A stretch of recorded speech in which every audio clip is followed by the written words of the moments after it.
안녕하세요. 칼리지 피직스 기초물리학 24장 파동광학입니다. 자, 이 파동광학은 그 빛의 간섭하고 회절에 대해서 공부하는 영역인데요. 그래서 첫 번째로 빛의 간섭이 일어나게 한 조건을 소개를 하고, 이제 두 번째 절에서 빛의 간섭에 관한 실험, 영의 이중슬리 실험을 소개를 합니다.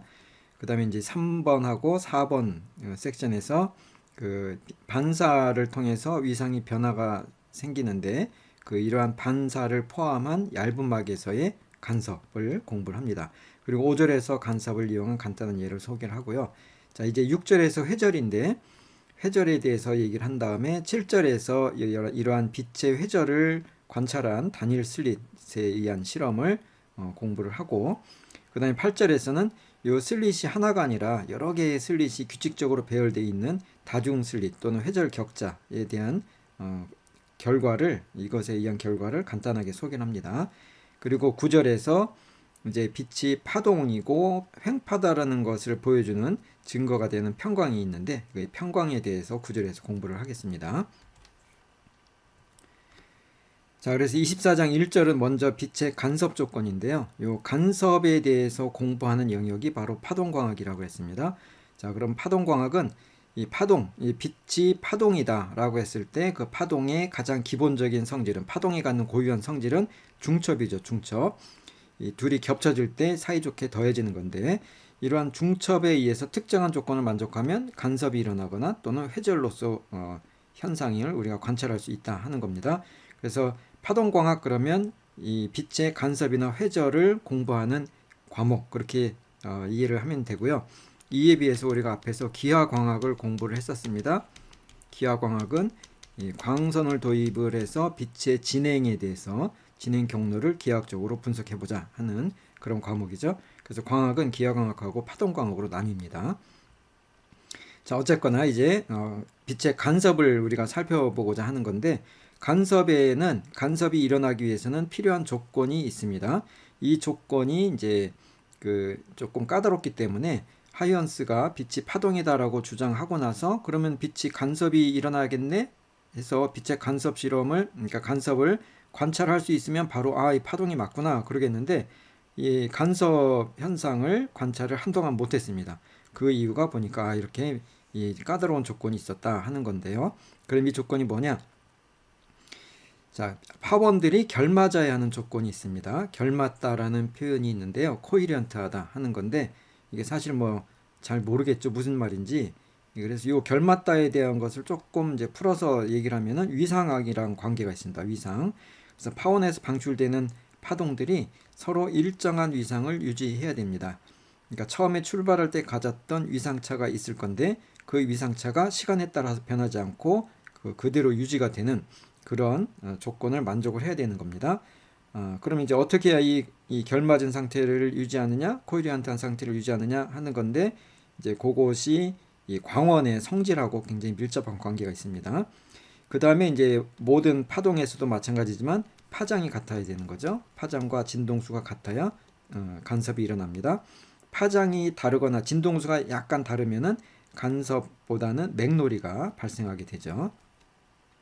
그래서 이러한 광원에서 이제 빛의 경우에 결맞은 코헤리언트한 빛이 방출이 돼야 간섭을 우리가 관찰할 수 있는 건데, 그러면 이제 우리가 아는 일반적인 광원 있죠? 일반적인 광원 그러면 뭐 랜턴이나 뭐 성냥을 킨다거나 라이터 불을 킨다거나 아니면 전등을 켜거나 아니면 태양에서 빛이 날라오거나 그런 경우를 다 광원으로 볼 수 있는데, 사실은 이 일반적인 광원 안에는 광원 하나가 아니라 무수히 많은 작은 광원들이 이제 뭉쳐 있는 걸로 볼 수가 있습니다. 그래서 그게 무슨 얘기냐면은 이 빛이 나오는 것을 우리가 살펴보면은 그 원자가 있고요. 원자핵 주변에 전자들이 여러 개가 있는데, 이 전자들이 가질 수 있는 에너지들이 띄엄띄엄 떨어지는 그 불연속적인 에너지 준위가 있습니다. 그래서 전자가 낮은 상태 에너지에서 높은 상태로 에너지로 올라가려면 빛을 흡수해서 올라가고요.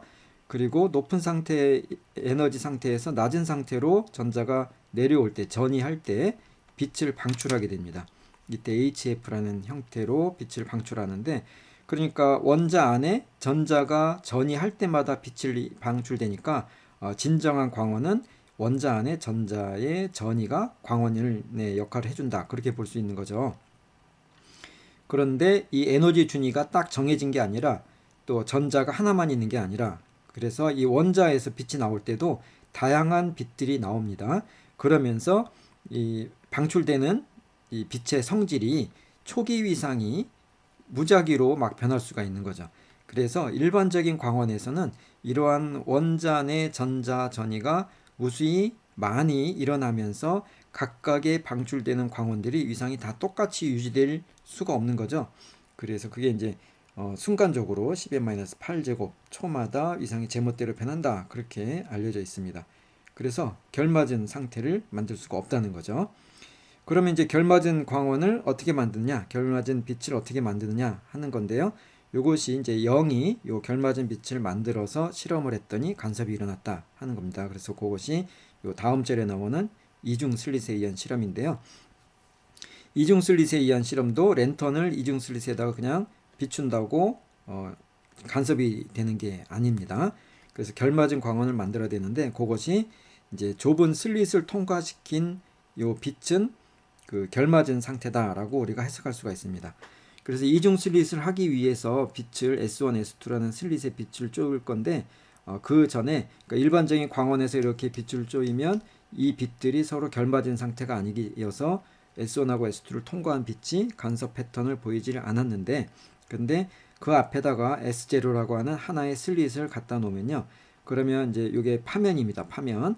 그래서 빛이 이렇게 광선을 이렇게 표시해서 진행하다가 좁은 틈을 만나니까 좁은 틈에서 회절이 일어납니다. 회절이 일어난다는 얘기는 빛이 퍼져서 진행하는 거죠. 그러니까 그냥 진행하는 빛도 있고 이렇게 위쪽 아래쪽으로 진행하는 빛들이 이제 퍼집니다. 그래서 S1을 통과해서 S0를 통과해서 S1에 도착한 빛과 S0에서 S2를 도착한 빛이 각각이 하나의 슬릿에서 나온 거기 때문에 요것을 하나의 광원으로 우리가 취급할 수가 있습니다. 그러면 요 빛하고 요 빛은 이제 결맞은 상태가 되는 거고요. 그 상태에서 S1에서 또 어느 방향으로 S2에서 어느 방향으로 그래서 빠져나간 요 두 빛이 간섭을 일으킨다. 그러면 요 두 빛은 위상차가 일정한 그리고 위상차가 시간에 따라서 변하지 않는 그런 결맞은 상태의 빛이 되는 겁니다. 그래서 이제 비로소 요 S2를 앞에다 놔서 그래서 이중 슬릿에 의한 간섭 패턴을 우리가 관찰할 수가 있게 됩니다. 그 다음에 또 한 가지는 이제 레이저를 사용하는 방법이 있습니다. 레이저는 여기서 뭐 자세하게 레이저를 얘기할 수는 없지만은 레이저를 통해서 나오는 빛들은 결맞은 상태를 유지하면서 빛이 나온다. 그렇게 받아들이면 되겠죠. 그래서 결맞은 광원을 만드는 방법 이 두 가지는 잘 기억을 해야 됩니다.